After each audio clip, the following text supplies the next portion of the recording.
अस्सलाम वालेकुम, this is doctor Wasim. कैसे हैं आप सब? ठीक है, फिट है। नई वीडियो के साथ आपकी खिदमत में हाजिर हूँ। वीडियो के टॉपिक से पहले अगर आपने अभी तक चैनल सब्सक्राइब नहीं किया तो कर लें, क्योंकि हमें ये पता चला है कि 60 से 70% लोग जो हमारी वीडियोस देखते हैं वो हमारा चैनल सब्सक्राइब नहीं करते। तो हम आपका ख्याल रखते हैं, आप हमारा ख्याल रखें। अब आ जाते हैं टॉपिक की तरफ। मैंने कुछ दिन पहले एक वीडियो बनाई थी एंग्जाइटी के ऊपर, तो उसका जो रिस्पॉन्स था वो इतना ओवरवेलमिंग था, इतने ज़्यादा लोगों ने कॉन्टैक्ट किया, और मैं भी ये देख के बड़ा हैरान भी हुआ, परेशान भी हुआ कि यंग लोगों में एंग्जाइटी इतनी कॉमन होती जा रही है। और एक क्वेश्चन बार बार पूछा जा रहा है कि बहुत सारे ख्यालात पे काबू कैसे पाया जाए। ये सवाल था लोगों का, तो मैंने सोचा कि वीडियो बनाऊं कि बहुत से ख्यालात पे काबू कैसे पाया जा सकता है। हज़रत वासिफ अली वासिफ रहमतुल्लाह अलैह एक ऑडियो में जो है वो ये बात बताते हैं कि किस तरह से बहुत सारे ख्यालात पे काबू पाने का एक ही तरीका है कि बंदा एक ख्याल में गुम हो जाए। तेरी याद में हुआ जब से गुम, तेरे गुमशुदा का ये हाल है, न करीब है न दूर है, न फिराक है न विसाल है। कुरान पाक में अल्लाह ताला कहता है कि नमाज के ज़रिए मुझे याद करो, यानी कि नमाज के ज़रिए अल्लाह की याद कायम करो, यानी कि मकसद अल्लाह को याद रखना है। तो जब आप अल्लाह ताला का जिक्र करते हो नमाज के ज़रिए, या पूरे दिन में किसी महफिल में बैठे हो, तन्हाई में बैठे हो महफिल में और जिक्र कर रहे हो, तो अल्लाह ताला कहता है कि तुम तन्हाई में पुकारो, मेरा जिक्र करो, मैं भी तुम्हें तन्हाई में तुम्हारा जिक्र करूँगा। तुम महफिल में मेरा जिक्र करो, मैं भी महफिल में तुम्हारा जिक्र करूँगा। तो अल्लाह ताला की भी एक महफिल है। अब इंसान अगर सोचे कि अल्लाह की जो महफिल है उसमें कौन कौन होगा, यही सोच के कि जब मैं एक महफिल में अल्लाह का जिक्र करता हूँ तो अल्लाह भी अपनी एक महफिल में मेरा जिक्र करता है, तो किन लोगों में आपका जिक्र हो रहा है, किन शख्सियात में आपका जिक्र हो रहा है, ये सोच के ही इंसान को हौसला मिलता है, क्योंकि सुकून क़ल्ब सिर्फ अल्लाह की याद में है। आज का इंसान दुनियावी प्रॉब्लम्स को लेके कि मेरी लाइफ में इतने प्रॉब्लम्स चल रहे हैं और दूसरे की लाइफ ठीक है, मेरी लाइफ में सारे प्रॉब्लम्स है, कंपैरिजन ने लोगों का जीना हराम कर दिया है। ये जो कंपैरिजन है ना, ये आपकी जो ज़िंदगी में जो शुक्र करने की जो चीज़ें होती हैं उनसे भी आपको महरूम कर देता है, क्योंकि जो मर्जी हो जाए आपका कंपैरिजन दूसरे बंदे से होता रहता है। तो जिस दिन आप तसल्ली से बैठ के अल्लाह की याद में गुम हो जाओ और देखो कि अल्लाह ताला ने आपको कितनी नेमतें दी हैं, और एक एक करके उन नेमतों को गिनो और देखो कि कितनी नेमतें हैं, बावजूद इसके कि आप बाउंड्री क्रॉस करते हो, बावजूद इसके कि कभी कभी आप अल्लाह को भूल जाते हो, अल्लाह ताला आपका रिस्क नहीं रोकता, अल्लाह ताला ने आपको छत दी हुई है, इतनी सारी नेमतें हैं, वालदैन हैं, बच्चे हैं, बीवी है, लेकिन वो सब भूल के वक्ती तौर पे कोई एक छोटी सी परेशानी उसको अपने जहन में सोच सोच के, बार बार सोच सोच के इतनी बड़ी कर देते हो। अभी कल कॉल पे मेरी बात हो रही तो वो पेशेंट कहता है कि मैंने इतना सोचा क्योंकि मेरी तरक्की नहीं हुई, प्रमोशन नहीं हुई, और एक ही साल बाद अल्लाह ने मुझे सब कुछ दे दिया, लेकिन वो एक साल में गिला करता रहा। तो वो एक साल जो आप शुक्र में गुजार सकते थे, बावजूद इसके कि आपने गिला किया, अल्लाह ने फिर भी आपको प्रमोशन दे दी और आपको जो है ना तरक्की दे दी।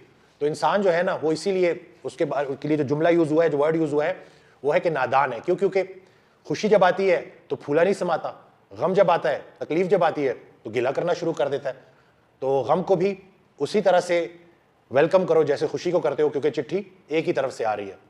इसी तरह से अगर हम सोचें कि अल्लाह ताला जो राज़िक है, जो सबको रिस्क दे रहा है, जितना मर्जी भी महंगाई हो जाए, भूखा आपको नहीं सुला रहा, 3 वक्त की ना सही तो 2 वक्त की रोटी आपको मिलेगी। यानी कि ऐसा नहीं है कि आप बिल्कुल उस स्टेट में है कि बिल्कुल फाको तक आ जाए, और ये भी अल्लाह का बहुत बड़ा एहसान है। हम जब ज़रा सा तफक्कुर करेंगे, सोचेंगे कि देखो कितनी तरक्की हो गई, कितनी बड़ी बड़ी फैक्ट्रियाँ बन गई हैं, लेकिन जो ये शहद की मक्खी शहद बना रही है, इसके मुकाबले का शहद कोई फैक्ट्री नहीं बना सकती। यानी कि शहद की मक्खी को एक ऐसा हुनर दिया है, एक ऐसा इल्म दिया है अल्लाह ने, कि वो जब भी शहद बनाएगी और जब भी मार्केट में आर्टिफिशियल शहद और असली खालिश शहद रखा जाएगा तो कीमत खालिश शहद की ज़्यादा होगी। इसी तरह से गोबर और खून के बीच में दूध जैसी खालिश जो नेमत है आपको अल्लाह दे रहा है। देखो तो सही कि अल्लाह ताला इतनी चीज़ें जो लेके चल रहा है, पूरी कायनात का मालिक है, तो क्या वो आपकी ये जो वक्ती परेशानी है इससे बाखबर नहीं होगा? बात यह है कि नहीं आती कोई परेशानी उस वक्त तक जब तक वो बड़ी परेशानी को टालने ना आई हो। इंसान जो है ना सब्र नहीं करता, सब्र करना भूल जाता है और गिले की तरफ आ जाता है, और फिर जिसके साथ भी बैठता है तो यही गिले शिकवे कर रहा होता है, जैसे उसकी लाइफ में कुछ भी अच्छा नहीं है। तो सोचे ज़रा तसल्ली से, तन्हाई में बैठें, देखें कि ये जो जितनी भी प्रॉब्लम्स हैं क्या ये हमेशा की हैं। आपका जो मजमून था ना, जो टॉपिक था, वो डिपार्चर का था। आप इस दुनिया में कुछ अरसे बाद इस दुनिया से वापस जाने वाले हो इंशाअल्लाह, कोई एक इंसान नहीं बच सकता। तो मजमून डिपार्चर का था, आप अराइवल को लेके बैठे हुए हो कि जैसे बस इस दुनिया से भी जाना ही नहीं है।